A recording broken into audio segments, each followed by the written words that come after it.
आरक्षण हटाओ आंदोलन शुरू होते ही बीजेपी के अंदर बगावत 48 घंटे में कैसे झुकी मोदी सरकार। सवर्णों की बात करने वालों का हटा नकाब, योगी के एक फैसले से बिलबिलाने लगे अखिलेश और चिराग। लखनऊ में मंथन, दिल्ली में होने जा रही मीटिंग, हालात बिगड़ने से पहले योगी आदित्यनाथ ने मोर्चा संभाला।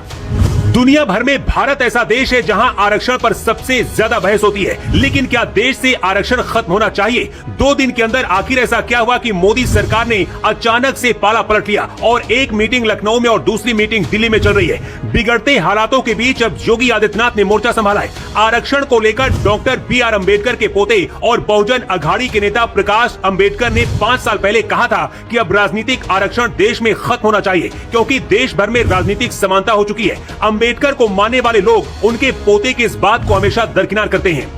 अभी हाल ही में भारत के पूर्व दलित चीफ जस्टिस गवई ने कहा था कि SC/ST आरक्षण में अब क्रीमी लेयर लागू होनी चाहिए, ताकि दलितों में कुछ खास परिवारों की जगह गांव के गरीब दलितों तक इसका फायदा पहुंच सके। लेकिन इसकी भी चर्चा कोई नहीं करता और इसकी वजह सिर्फ राजनीतिक वोट बैंक। सवर्ण जातियां हमेशा से बीजेपी को वोट करती रही, लेकिन UGC कानून आने के बाद जिस तरह से बीजेपी के ब्राह्मण, ठाकुर, भूमियार और वैश्य नेता शांत रहे, उसके बाद से माहौल बिगड़ा। लेकिन असली माहौल अब बिगड़ा है, क्योंकि मोदी सरकार के लिए एक तरफ कुआं और दूसरी तरफ खाई है। आरक्षण हटाओ आंदोलन के शुरू होते ही मोदी सरकार के कान खड़े हो गए और 24 घंटे के अंदर ही आंदोलन को खत्म करने के लिए योगी सरकार को उतारा गया।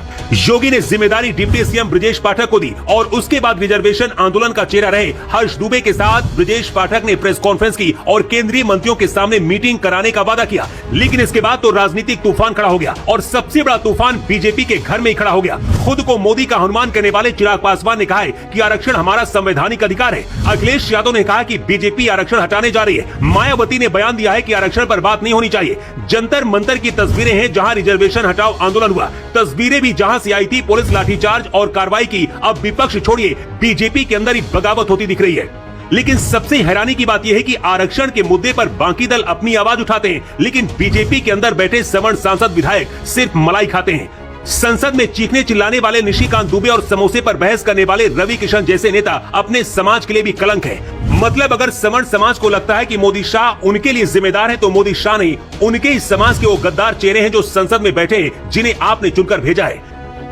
जिन लोगों को आरक्षण का सुख मिलता है वो समर्थन करते हैं, लेकिन आरक्षण से कोई भी देश आगे नहीं बढ़ सकता। अगर सरकार को मदद ही करनी है तो देश में फ्री एजुकेशन सिस्टम करना चाहिए। अगर आरक्षण देना ही है तो उन दलित परिवार और OBC परिवारों को देना चाहिए जो गांव में है और कभी आरक्षण उन तक नहीं पहुंचा।